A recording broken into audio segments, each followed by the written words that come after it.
आज का top defence update. India के न्यूक्लियर अटैक सबमरीन प्रोग्राम को सीसीएस से अप्रूवल मिली है, जो साइज में अमेरिका के वर्जीनिया क्लास सबमरीन जैसी है। इसमें वर्टिकल पेलोड ट्यूब्स है जो हाइपरसोनिक क्रूज मिसाइल जिससे ब्रह्मोस 2 के कैरी करेगा और एडवांस स्टील्थ टेक्नोलॉजी से कम डिटेक्ट होगा। ये सबमरीन चाइना के टाइप 093 सेंग क्लास से 40% बड़ी है, जो इंडियन ओशियन रीजन में इंडिया की नेवल सिक्योरिटी सुनिश्चित करेगी।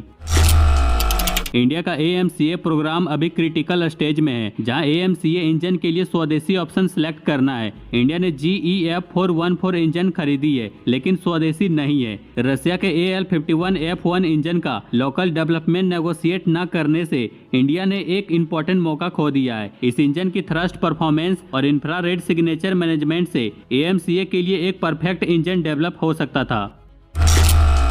इंडियन आर्मी 1580 GM लॉन्चर के RFI जारी किया है। इसके साथ 20,000 मिसाइल्स भी खरीदे जाएंगे, जो इंडिया के आर्मर्ड वॉरफेयर को आधुनिक करने की तरफ एक कदम है। यह खरीद इंडियन IDDM कैटेगरी के अंडर है, जिसमें 60% स्वदेशी कंटेंट होना जरूरी है। नए 80 GM हर ऑपरेशनल टेरन में काम करने की कैपेबिलिटी रखती है, जैसे कि प्लेन्स, डेजर्ट और हाई एल्टीट्यूड रीजन में।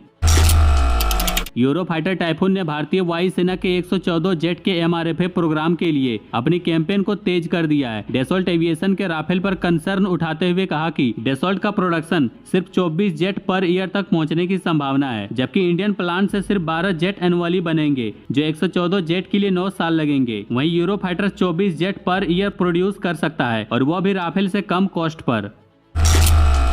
DRDO 2025 से air launch long range land attack cruise missile के इनिशियल ट्रायल शुरू करेगा, जो भारतीय वायुसेना के सुखोई 30 मार्क आई जेट से लॉन्च होगा। ALLCM सबसोनिक क्रूज मिसाइल पे बेस्ड है और इसका रेंज 800 से 1200 किलोमीटर तक होगा, और यह भारतीय वायुसेना को डीप इनेमी स्ट्राइक की कैपेबिलिटी देगा, जो ब्रह्मोस NG से सस्ती पड़ेगी। सुखोई 30 मार्क आई पर टेस्ट के बाद मिसाइल को तेजस मार्क 1A और मार्क 2 में इंटीग्रेट किया जाएगा और 2028 तक प्रोडक्शन शुरू हो जाएगा।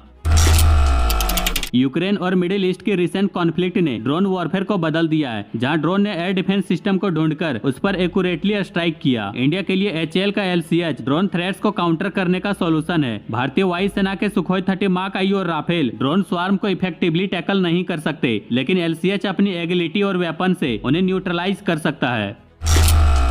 CCS ने phase 3 space based surveillance mission की मंजूरी दे दी है। इसमें 52 सर्विलियंस सैटेलाइट लो अर्थ और जियो स्टेशनरी ऑर्बिट में लॉन्च होंगे। ये सैटेलाइट चाइना और पाकिस्तान को कंटिन्यूअस मॉनिटरिंग में रखेगा। इससे इंडिया दुश्मन सबमरीन को डिटेक्ट कर सकेगा और LAC पर इलीगल इंफ्रास्ट्रक्चर पर नजर रख सकेगा। इस प्रोजेक्ट का बजट 26,968 करोड़ है, जिसमें इसरो 21 और 31 प्राइवेट कंपनी सैटेलाइट बनाएगी।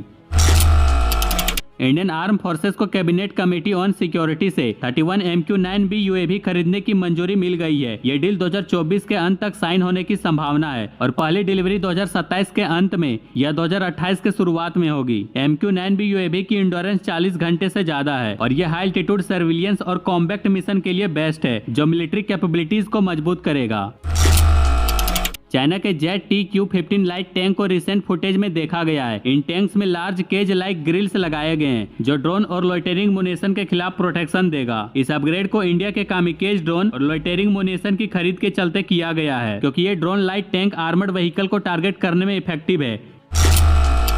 भारतीय वायुसेना के C-295 ट्रांसपोर्ट एयरक्राफ्ट ने नावी मुंबई इंटरनेशनल एयरपोर्ट पर इनॉग्रल लैंडिंग की, जिसे फायर ब्रिगेड के कैनन सैल्यूट से वेलकम किया गया। नेमा मार्च 2025 तक ऑपरेशनल होगा, जो मुंबई एयरपोर्ट के ट्रैफिक को कम करेगा। ये एयरपोर्ट साल में 2.6 मिलियन टन कार्गो हैंडल करेगा और इसमें 2 पैरेलल रनवे और 4 इंटरकनेक्टेड टर्मिनल होंगे। इस वीडियो के बारे में अपनी राय कमेंट में जरूर दें। बाकी लाइक एंड सब्सक्राइब जरूर करें।